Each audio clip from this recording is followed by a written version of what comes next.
Assalamualaikum warahmatullahi wabarakatuh. Perkenalkan, nama saya Muhammad Khalil, mahasiswa PPG Perjabatan Gelombang 2 tahun 2003, bidang Manajemen Perkantoran dan Layanan Bisnis.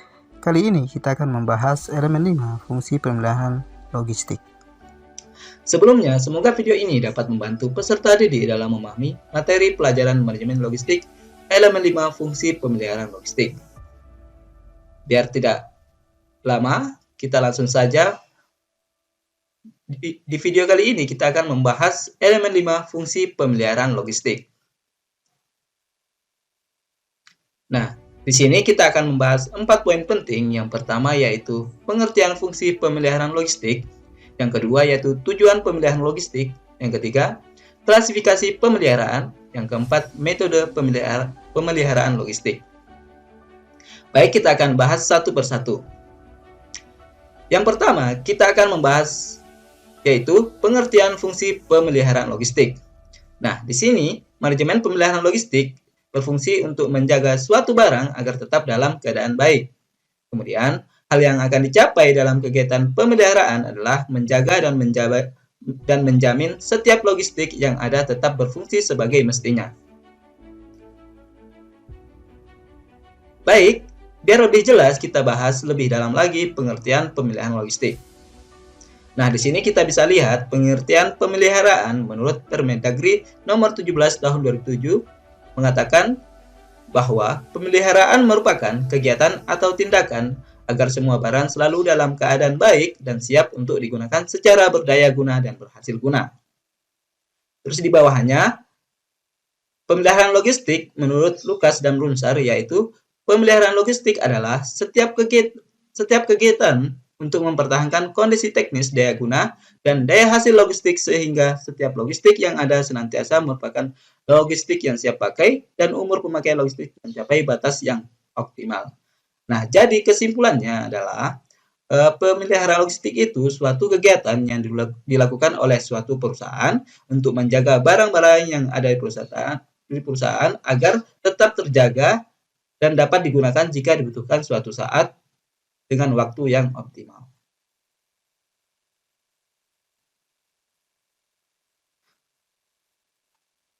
Nah, contohnya yaitu laptop. Laptop juga perlu melakukan pemeliharaan dengan cara membersihkan debu yang menempel pada laptop untuk menghindari kerusakan dengan cepat. Nah, itulah contoh dari pemeliharaan. Kemudian, di sini kita akan membahas tujuan pemeliharaan logistik. Di sini, tujuan pemeliharaan logistik ada beberapa. Yang pertama, menjaga dan menjamin setiap logistik yang ada tetap mampu berfungsi sebagai mestinya sewaktu logistik tersebut dibutuhkan, sehingga kegiatan dalam organisasi tidak mengalami hambatan. Nah, kemudian tujuan kedua, agar umur pemakaian logistik dapat mencapai batas waktu yang optimal sesuai batas waktu yang ditetapkan. Nah, di sini maksudnya barang yang ada di perusahaan tidak mudah mengalami cepat kerusakan, sehingga barang tersebut masih dapat digunakan sesuai dengan waktu penggunaannya. Maka diperlukan pemeliharaan logistik.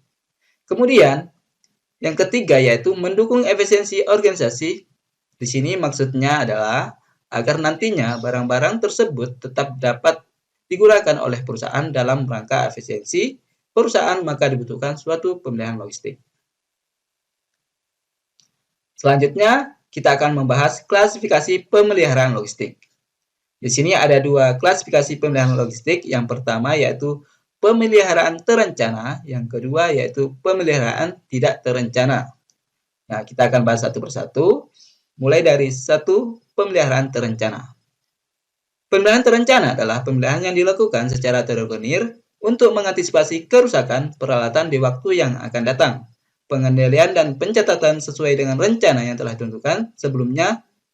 Di sini ada dua cara yang dapat dilakukan dalam pemeliharaan terencana, yaitu yang pertama, pemeliharaan pencegahan. Pemeliharaan pencegahan atau preventive maintenance adalah kegiatan pemeliharaan yang dilakukan untuk mencegah terjadinya kerusakan. Nah, jadi di sini perusahaan sudah menyiapkan pencegahan untuk menghindari kerusakan yang terjadi di perusahaan. Contohnya yaitu misalnya dengan memanasi mobil tersebut dengan setiap hari, kemudian mencucinya minimal setiap minggu. Itu merupakan bagian dari pemeliharaan pencegahan agar suatu barang tersebut tetap terjaga dan dalam keadaan baik. Kemudian yang kedua yaitu pemeliharaan korektif. Ini termasuk dari pemeliharaan terencana, di mana pemeliharaan secara korektif adalah pemeliharaan yang dilakukan secara berulang atau pemeliharaan yang dilakukan untuk memperbaiki dan meningkatkan kondisi fasilitas atau peralatan sehingga mencapai kondisi yang diterima. Nah, di sini contohnya ada mobil atau sepeda motor ingin dilakukan servis pada waktu yang telah kita tentukan. Nah, tujuannya sini agar mobil selalu dalam keadaan baik, mesinnya tidak mengalami kerusakan, dan lain-lainnya. Nah, ini merupakan pemeliharaan secara korektif. Selanjutnya, pemeliharaan yang kedua yaitu pemeliharaan tak terencana.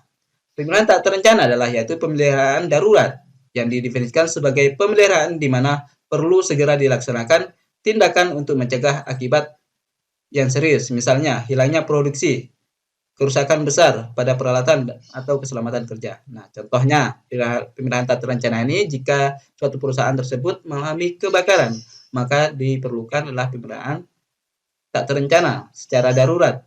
Maka diselamatkanlah barang-barang yang ada di perusahaan yang bisa diselamatkan sehingga tidak terjadinya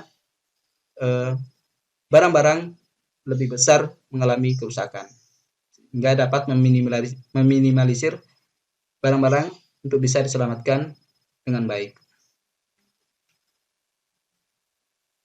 Selanjutnya, kita akan membahas metode pemeliharaan logistik. Di sini ada beberapa metode fungsi pemeliharaan logistik. Yang pertama yaitu feeling, merasakan. Biasanya proses merasakan barang tersebut bisa dengan memaknai mencoba maupun menggunakan barang tersebut. Yang kedua yaitu inspecting atau memeriksa. Memeriksa merupakan salah satu cara pemeliharaan logistik yang lebih bersifat preventif atau mencegah kerusakan. Pada dasarnya mencegah lebih baik daripada mengobati. Yang ketiga yaitu techneting atau memperbaiki. Fase ini bisa dikatakan fase yang dilakukan ketika barang sudah memang dapat dikatakan mengalami kerusakan. Perbaikan barang seharusnya dapat dilakukan sedini mungkin agar barangnya yang rusak tersebut tidak mengalami kerusakan yang makin parah.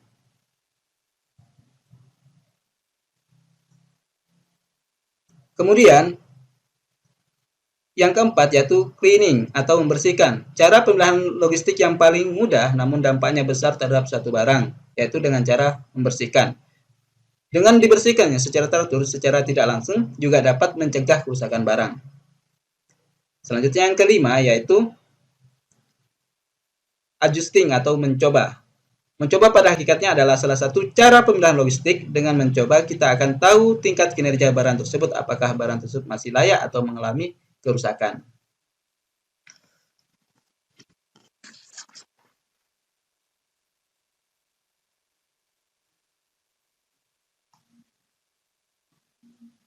Kemudian yang keenam yaitu lubricating atau ion atau pelumasan.